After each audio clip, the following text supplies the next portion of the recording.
성령의 간구 로마서 8장 26절. 우리는 마땅히 기도할 바를 알지 못하나 오직 성령이 말할 수 없는 탄식으로 우리를 위해 친히 간구하시느니라. 우리는 성령에 의해 기도의 힘을 얻는 것을 깨닫습니다. 우리는 성령 안에서 기도하는 것이 무엇인지 압니다. 그러나 종종 우리는 성령께서는 우리가 말할 수 없는 기도로 우리 안에서 기도하신다는 사실을 깨닫지 못합니다. 우리가 하나님에 의해 거듭나 성령께서 거하시게 될 때 성령께서는 우리를 위해 사람의 말로 표현할 수 없는 것을 간구하십니다. 당신 안에 계신 성령은 하나님의 뜻대로 성도들을 위해 중보기도 하십니다. 하나님은 당신이 의식하며 드리는 기도를 알기 위해서가 아니라 성령의 기도를 찾기 위해서 당신의 마음을 살피십니다. 성령은 중보기도를 드릴 수 있는 성전으로서 성도의 몸을 필요로 합니다. 너희 몸은 성령의 전이라. 고린도전서 6장 19절. 예수 그리스도께서 성전을 깨끗하게 하실 때 성전 안에서 장사하기 위한 여러 기구들을 허락하지 않으셨습니다.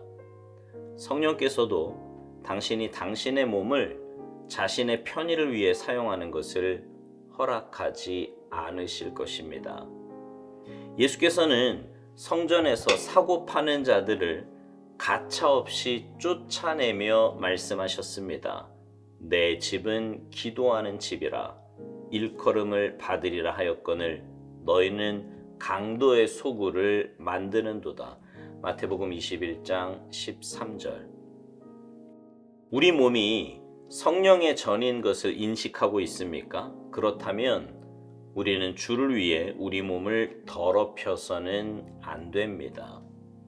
우리가 의식할 수 있는 삶의 부분이 비록 우리 인격성의 아주 작은 부분이라 할지라도 성령의 전으로 여겨져야 한다는 것을 기억해야 합니다. 성령께서는 우리가 전혀 알 수 없는 무의식적인 부분을 돌보시겠지만 우리의 의식적인 삶의 영역을 지키는 것은 우리의 책임입니다.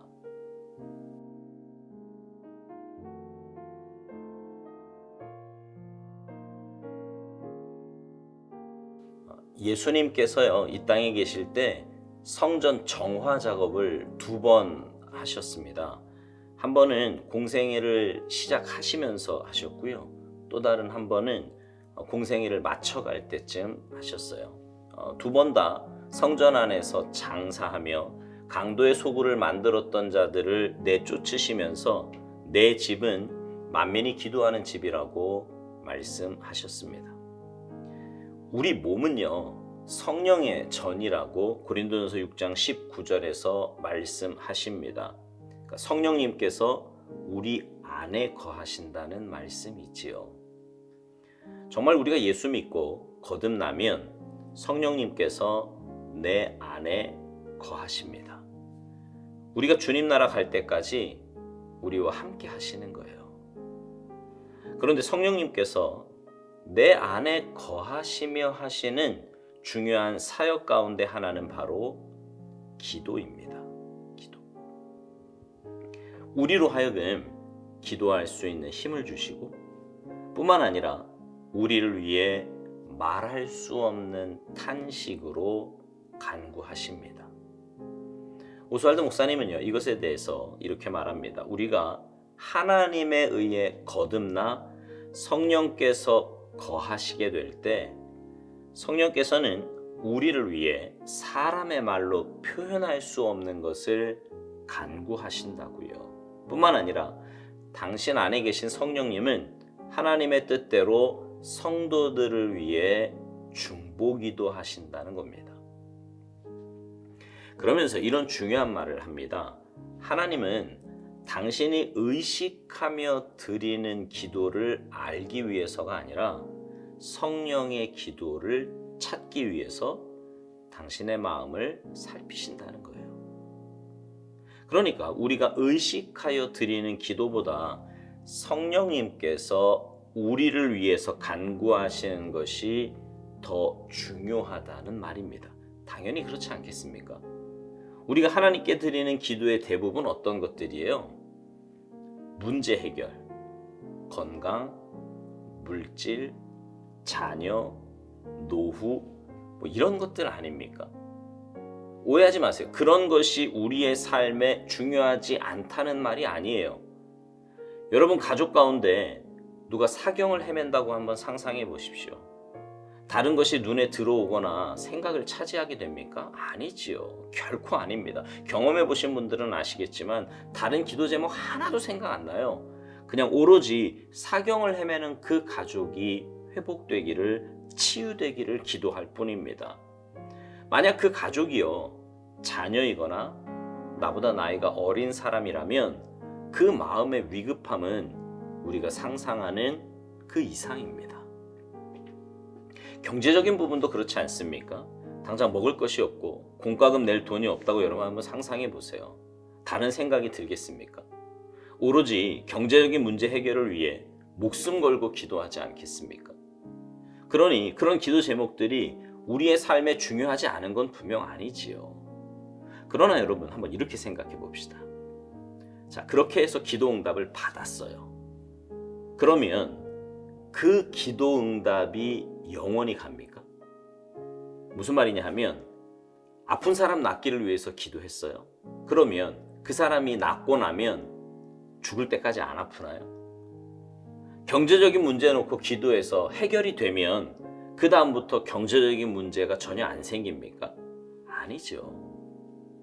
그러나 성령님께서 우리를 위해 간구하시는 문제는 그런 지역적이고 일시적인 문제가 아닙니다. 하나님과의 관계고요. 우리의 영원한 삶을 위한 거예요. 그래서 그 간구는 하나님 앞에 설 때까지 지속되어야 하는 것이고 결코 빼놓을 수 없는 중요한 것입니다. 오스왈드 목사님이 이런 말을 합니다. 예수 그리스도께서 성전을 깨끗하게 하실 때 성전 안에서 장사하기 위한 여러 기구들을 허락하지 않으셨던 것처럼 성령께서도 당신이 당신의 몸을 자신의 편의를 위해 사용하는 것을 허락하지 않으실 거라고요. 아까 기도 제목으로 다시 돌아가 생각해 보겠습니다. 분명 건강, 물질, 관계 등은 우리의 삶에 꼭 필요한 것들입니다. 그래서 그것을 위해 기도도 해야 되고 은혜도 구해야 합니다. 그러나 여러분, 그런 것들이 우리의 삶의 목적이 되어서는 안 됩니다. 다시 말해 우리가 그것을 위해 살아서는 안 된단 말이에요. 그건 성전을 더럽히는 행위입니다. 하나님을 예배하기 위해 존재해야 할 성전이 장사치들의 소굴이 되어서는 안 되었던 것처럼 하나님을 예배하며 하나님 뜻대로 살아야 할 성전된 우리가 눈에 보이는 것들을 위해 육신의 정욕과 안목의 정욕과 이생의 자랑을 위해서 살면 안 되는 거예요. 오스왈드 목사님은 우리에게 이런 질문을 합니다. 우리 몸이 성령의 전인 것을 인식하고 있냐고요. 여러분은 어떠세요? 인식하며 사십니까? 아니 이렇게 말씀을 들을 때 말고 매일의 삶 속에서 그렇지 나는 성령의 전이지 이거 인식하며 사시냐고요. 그렇다면 우리가 그렇게 인식하며 산다면 우리는 주를 위해 우리 몸을 더럽혀서는 안 된다는 거예요. 우리가 의식할 수 있는 삶의 부분이 비록 우리 인격성의 아주 작은 부분이라고 할지라도 성령의 전으로 여겨져야 한다는 것을 기억해야 한다고 말합니다.